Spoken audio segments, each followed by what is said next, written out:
Comment down below. Sa panahon ngayon na napakadali na mag-express ng sarili, mag-rant, humingi ng opinyon, at magtanong ng suggestion sa social media, napakadali na rin makakuha ng sagot mula sa iba't ibang tao.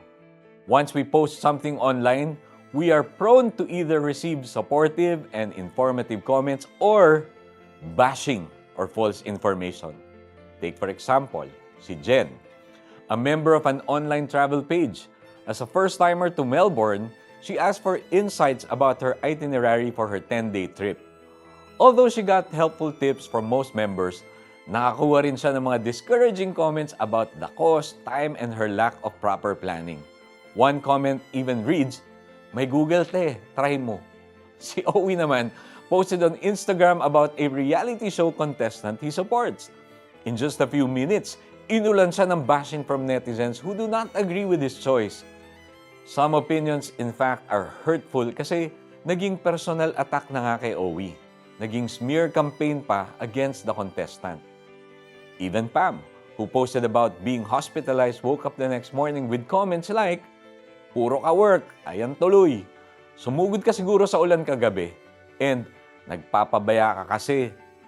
Instead of care and sympathy, she felt like sinisisi pa siya ng mga comments sa post niya. As Christians, we are called to be gracious in the way we use our words.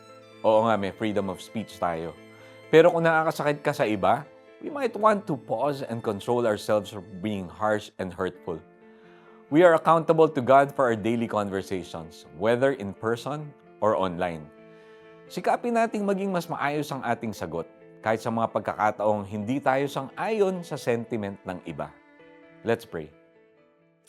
Heavenly Father, I ask you to always remind me to be more careful in how I express myself. Please help me to be more loving of others, even if I do not agree with their beliefs. In Jesus' name, Amen.